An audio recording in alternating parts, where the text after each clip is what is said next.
Warahmatullahi wabarakatuh. Mister akan menjelaskan materi tentang mengenal dunia tumbuhan atau disebut dengan plantae. Nah, ciri-ciri umum tumbuhan atau plantae. Dunia tumbuhan atau plantae mencakup semua organisme multiseluler. Nah, multiseluler ini artinya bersel banyak ya. Autotrof ini mampu membentuk zat makanan sendiri yang fotosintetik. Nah, dia membuat makanan itu dengan memanfaatkan energi cahaya atau foto. Nah, fotosintetik itu artinya pembuatan makanan tapi menggunakan energi foto atau cahaya. Foto itu cahaya ya.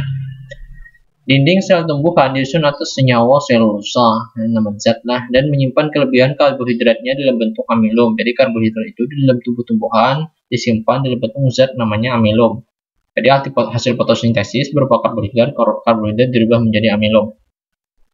Akan tapi ternyata tidak semua organisme dengan ciri seperti itu dapat digolongkan sebagai tumbuhan. Contohnya ganggang hijau. Nah, ganggang hijau itu termasuk ke dalam golongan Protista. Nah, kalau tumbuhan itu kan kingdomnya plantae, kalau ganggang hijau itu kingdomnya Protista.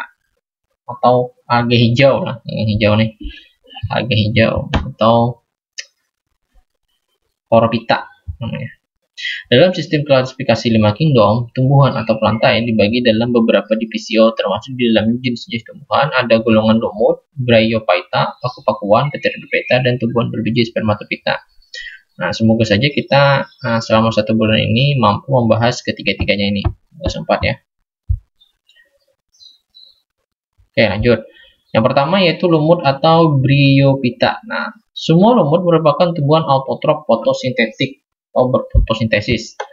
Tak berpembuluh, nah dia tidak memiliki silam dan floem. Nah, tetapi sudah memiliki batang dan daun yang jelas, satu disebut dengan tumbuhan kormus. Nah, dapat diamati meskipun akarnya masih berupa rhizoid atau akar semu lah. Jadi akarnya itu bukan tunggang, bukan serabut, tapi rhizoid. Maka lumut dianggap sebagai tumbuhan peralihan antara tumbuhan talus ke tumbuhan berkormus. Di mana kormus tadi adalah tumbuhan yang akar, batang, dan daun sudah jelas. Batang daun sudah jelas. Kalau talus itu batang daun tidak jelas. Nah, batang akar daun tidak jelas. Nah, akarnya tidak jelas, batang daunnya jelas. Jadi pelarihan antara antara talus ke kormus. Karena memiliki ciri talus, rhizoid dan kormus yang telah menampakkan adanya bagian batang dan daun. Bryophyta tidak memiliki jaringan yang diperkuat oleh lignin atau zat yang membuat sel tumbuhan kaku. Jadi tumbuhan itu bisa berdiri kokoh, tegak ke atas lah. Itu karena sel-selnya itu keras atau kaku. Kenapa bisa kaku? Karena dalamnya tersebut terdapat yang namanya zat lignin dalam selnya. Oleh karenanya memiliki profil yang rendah. Jadi tumbuhan lumut itu kan rendah-rendah, pendek-pendek, tingginya hanya 1-2 cm, dan yang paling besar tingginya tidak lebih dari 20 cm. Kita nggak pernah sih melihat lumut 20 cm. Nah, kadang itu sih ya 1-2, bisa lebih pendek lagi. Okay, next. Nah, fase kehidupan lumut. Nah, lumut mengalami pergilan keturunan metagenesis. Jadi semasa hidupnya lumut, misalnya lumut itu anggap umurnya misalnya 1 tahun, anggap 1 tahun, maka dia terbagi menjadi 2 fase dalam hidupnya itu. Dalam alur hidupnya, lumut mengalami 2 fase kehidupan, yaitu fase gametofit atau haploid.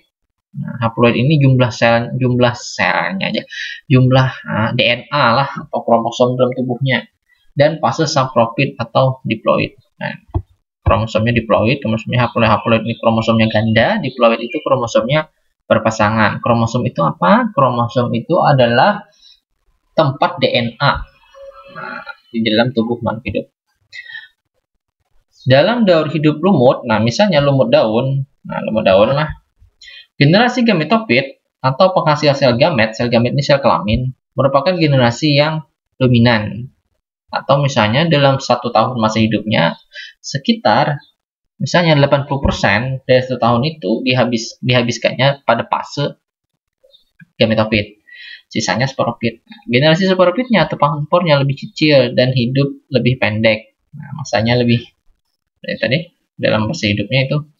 Ini gambarnya kan? Nah, ini gambarnya. Nah, sampai sini itu fase gametofit. Misalnya anggap umurnya 1 tahun kan? Anggap 1 tahun lah. Ini pas ketika jadi dia ketika nggak ada batang yang mencuil ke atas ini. Nah, itu sampai sini aja, itu dihabiskannya anggap misalnya 80% dari masa hidupnya. Nah, anggap setahun hidupnya, sekitar 8 bulan dia sampai sini aja tubuhnya. Nah, sisanya dia memunculkan ini. Nah, inilah fase sporopitnya. Nah, fase sporopitnya. Generasi sporopit boleh menghasilkan spora haploid melalui pembelahan meiosis atau pembelahan sel kelamin dalam bentuk struktur yang disebut dengan sporangium. Jadi spora pada tumbuhan lumut disebut dengan sporangium atau kotak sporanya lah. Sporangium itu kotak sporanya lah, wadah spora di dalam kotak spora si tumbuhan lumut ini lah, sporangium kan. Ini wadah sporanya, sporangium. Spora yang kecil apabila menyebar dan menemukan tempatnya sesuai akan berkembang menjadi gametofit yang baru. Jadi sporangium ini pecah dia. Sporanya keluar, jatuh ke tanah yang lembab sesuai pokoknya untuk tempat tumbuh lumut, maka dia akan berkembang menjadi tumbuhan lumut baru yang dalam bentuk gametofit. Nah, jadi ininya belum muncul. Oke, Bang. Nah, ini bagan daur. Ini daur ketinggalan. Daur hidup lumut. Nah, ini bagiannya. Lebih kayak gini lah. Jadi ada sel induk spora yang jatuh ke sel induk spora, membelah. Nah, dalam sporangium lah membentuk spora. Nah, spora jatuh ke tanah, membentuk protonema. Protonema berubah menjadi tumbuhan lumut. Tumbuhan lumut itu di dalamnya ada antheridium, alat kelamin jantan, ada archegonium, alat kelamin betina.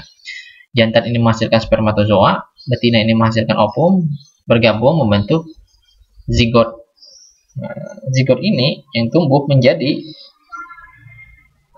fase sporopitnya, atau tumbuh menjadi ini tadi. Nah, tumbuh menjadi fase sporopitnya. Nah, zigot itu berkembang menjadi fase sporopitnya. Nah, oke. Bisa dipahami, lanjut. Oke. Nah, kemudian ini ada lumut daun. Jadi lumut itu terbagi menjadi dua, ada lumut daun, ada lumut hati. Lumut ini dapat dengan mudah ditemukan di tempat yang basah atau lembab, nah menempel pada permukaan batu bata, tembok, dan tempat-tempat terbuka. Jadi lumut daun itu lumut yang sering kita lihat sehari-hari. Nah, ini fase sporopitnya nih. Makanya kita jarang melihat fase sporopit ini. Lumut tuh ada ininya. Karena memang sebagian besar fase hidupnya itu dihabiskan dalam masa ini. Sangat sebentar masa ininya. Dan tidak semua. Nah, pada pangkal batang rhizoid, menempel dan menggunakan batu-batu tembok dan tempat-tempat. Tubuhnya berukuran sangat kecil. Nah, berbatang semu, tegak, dan lembaran daunnya tersusun spiral. Nah, spiral kan. Nah, spiral seperti inilah.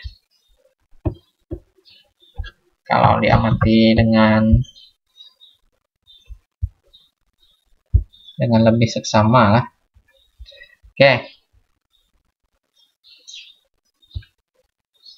Pada pangkal batang terdapat rhizoid atau akar semu yang bercabang dan bersepta, berfungsi sebagai akar.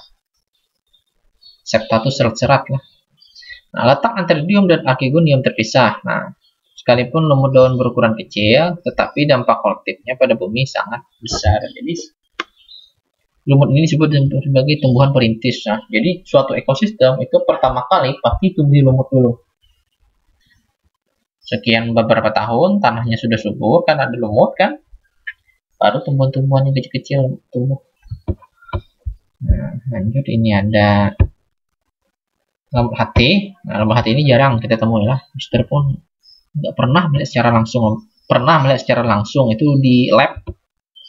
Tapi kalau di alam langsung nggak pernah melihat secara langsung Mister ini. Ini jarang. Lumut hati berbentuk lembaran atau talus. Nah, rhizoid tidak bercabang, terdapat di bawah tangkai atau lembarannya. Jadi rhizoid ini terdapat di bawah lembaran-lembaran ini. Letak antheridium dan archegonium terpisah. Jadi satu tumbuhan itu cuma ada antheridium saja atau archegonium saja. Pada umumnya lumut hati mudah ditemukan pada tebing-tebing yang basah. Contoh lumut ini antara lain Lycocorpus sp dan Marsantia sp. Mungkin sampai situ aja penjelasan Mister untuk kali ini. Kurang lebihnya Mister mohon maaf. Jika ada pertanyaan silahkan di chat Mister via WA secara langsung lah. Terakhir, wassalamualaikum warahmatullahi wabarakatuh.